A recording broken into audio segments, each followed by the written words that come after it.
I have something very serious to say here.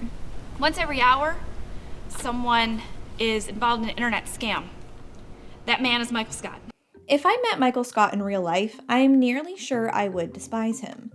Throughout his arc on The Office, he is consistently misogynistic, lazy, immature, and seemingly does little else than waste his employees' time. Michael, on the surface, is filled with unlikable and unsympathetic character traits, but despite them, while watching Michael on a TV show, he's a character that I and most fans genuinely adore.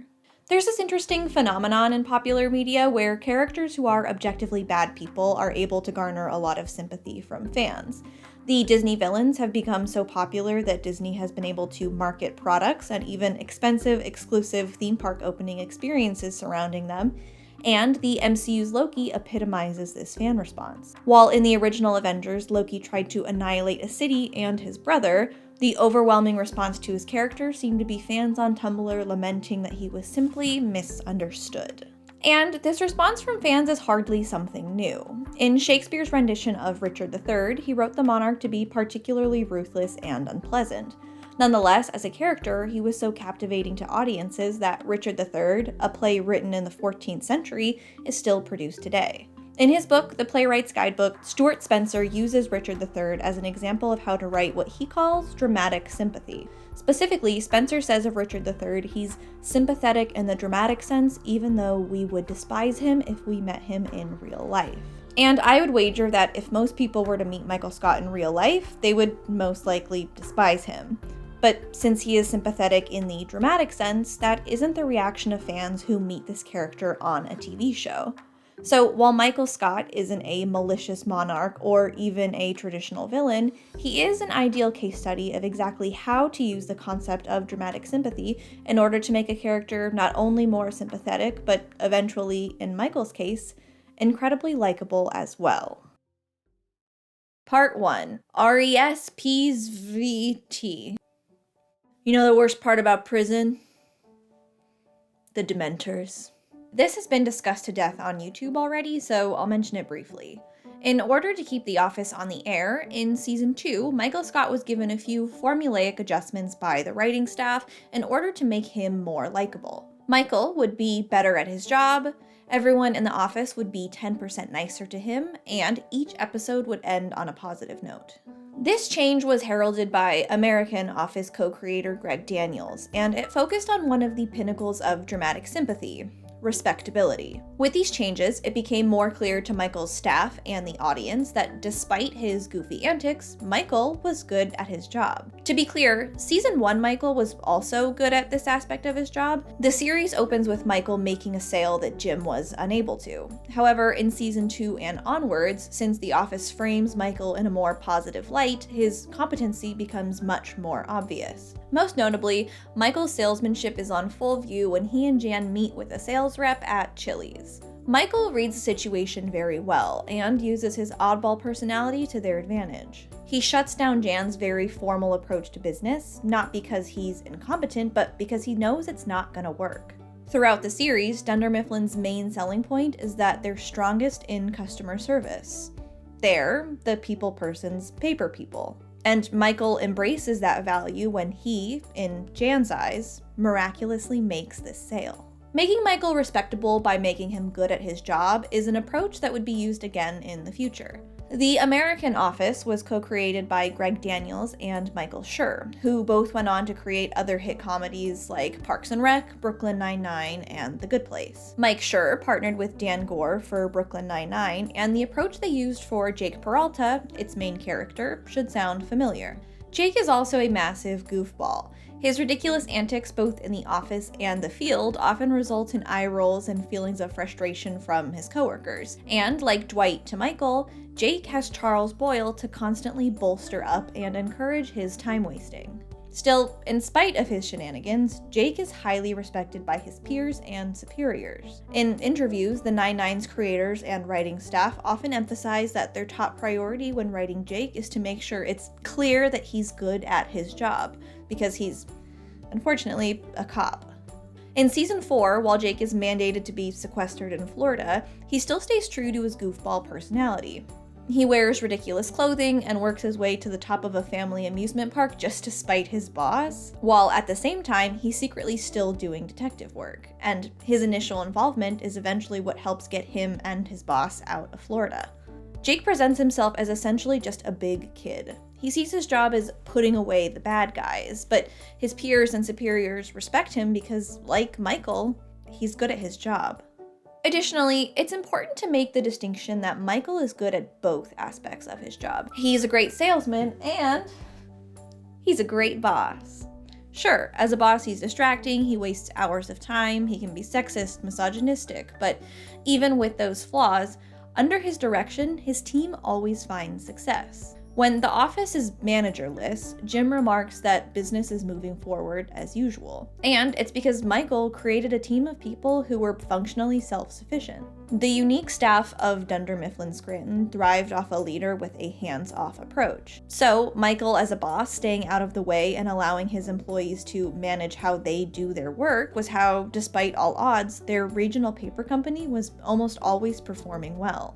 To round this out, for a moment, I want to look at Will Ferrell's character on The Office, D'Angelo Vickers. At least on the surface, he and Michael are purposefully meant to seem very similar. Like Michael, D'Angelo is seemingly unintelligent from the first moment he's introduced.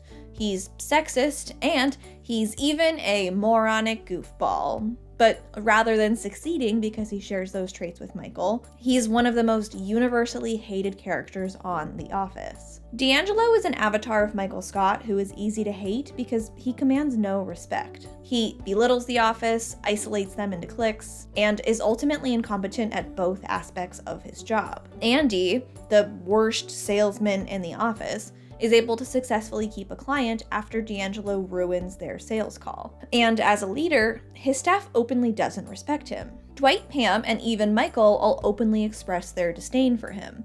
His abrasive personality isn't counterbalanced with any amount of respect, and the result left the show with a distinctively unsympathetic character. Okay, so I wrote a whole part 2, but I'm cutting it because it was bad.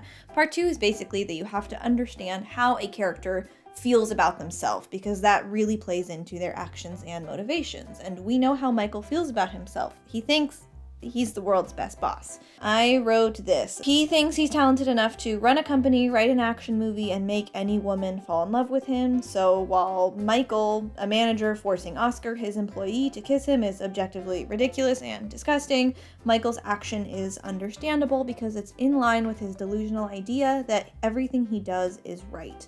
The audience doesn't have to agree with Michael's decision, but since Michael sees himself as self-actualized, his decision makes sense. Then I talked about Jan and Holt from Brooklyn Nine-Nine, whatever. Roll clip.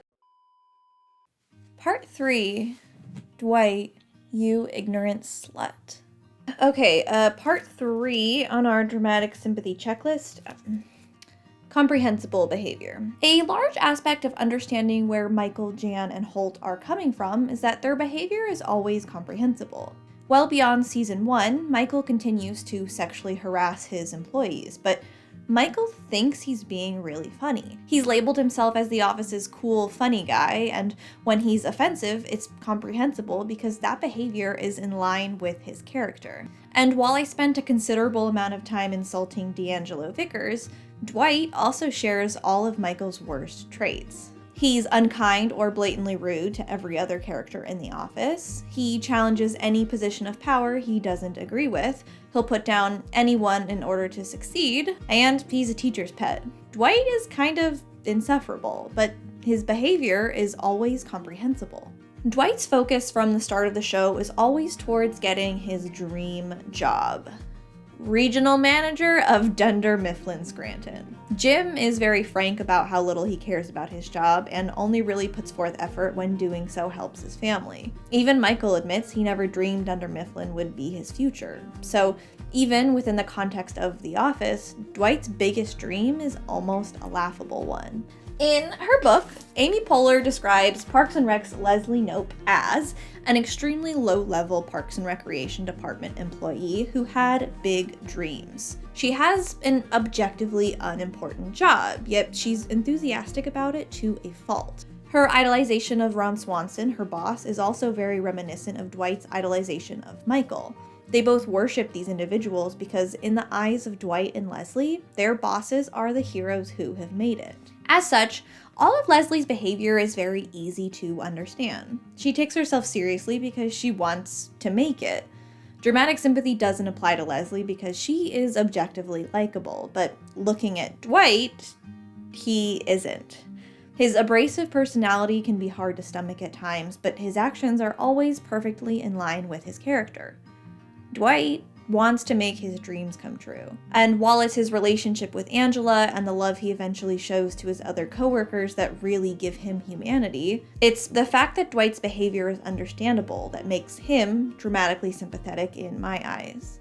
All of which, of course, leads back to Michael Scott. To again quote playwright Stuart Spencer, to create someone who is dramatically sympathetic, we don't have to agree with the character, only comprehend him. And at every turn, Michael's behavior is comprehensible. Particularly, the episodes of The Office where Jim is the co-manager provide a lot of insight into the method behind Michael's madness. He creates elaborate scenarios involving him and his employees to distract them from becoming anxious. He drags his feet making decisions about promotions or wage increases because he knows his employees well enough to know how they will react to bad news. And his more dislikable, selfish decisions are also very comprehensible. In the episode The Surplus, Michael is selfish enough to take a personal bonus over spending the surplus budget amount on something that would improve the lives of all of his employees. And while that situation doesn't cast Michael in a particularly sympathetic light, it's one that's still comprehensible. Michael is the boss and feels like he works really hard, but beyond that, him wanting to receive his own cash bonus is something most people could see as very enticing. Michael is offensive to people around him, but in large part it's because he thinks that he's funny. He thinks he holds a candle to comedians like Chris Rock, and in line with that, he says offensive things in order to entertain the people around him. Michael is always performing, not only for his employees, but to the cameras that are observing them. Michael even has an affair with a married woman, something which is known by his staff and something that they vehemently oppose. But as always, Michael's behavior is in line with his character. He stays in an emotionally abusive relationship with Jan for so long, and even dates Pam's mom despite her protest because Michael wants to find love. Perhaps more than anything, he wants to settle down and have a family. So his seriously flawed romantic decisions are in line with his character. While the audience may not agree with Michael's decision at every turn, his behavior is always comprehensible. Stanley, Jim DeWine, and Creek, call Andy and Kelly for your business paper needs. Call Mifflin. People, persons, paper, people. I call it orange vodka juice. I've personally quit jobs where I had to work for people even half as judgmental and misogynistic as Michael Scott, but when watching him on TV, I love this character. Michael is a weird, off-putting, flawed, funny, and lovable guy. The audience and his staff have every reason to dislike him, but at the end of the day, his staff and fans of The Office were sad to see Michael go. The episode where Michael thinks he's contracted herpes is maybe one of my favorites because it showcases his best and worst qualities. We see Michael in true form of being somewhat cruel and immature, but he also oozes his lovable humanity while he talks to Holly. He has a childish vulnerability throughout the entire episode, and it's impossible, at least for me, to not root for him in the end. Analyzing the context of The Office is odd because it's a fantastical fictional world, but it's set in an incredibly realistic setting. I compared it against other comedy shows created by the same people because these shows all share that realistic yet fantastical verisimilitude. And even more so than that, I think it's beautiful to see that the people who created The Office were able to find its best points to create other shows that are arguably a lot less flawed. Ron Swanson never had to overcome being unsympathetic because even though he was indifferent to his employees, that mysterious personality was always very alluring. Brooklyn Nine-Nine was able to create an entire principal cast of characters that are highly flawed while also being highly sympathetic because the writers understood the craft of dramatic sympathy. And without going into spoilers, The Good Place mastered that. Hell, even Steve Carell's character Mark Naird in Space Force, who's an emotionally restrained, by the book, Space Cop is incredibly likable. The legacy left by The Office is one that, so far, is unprecedented.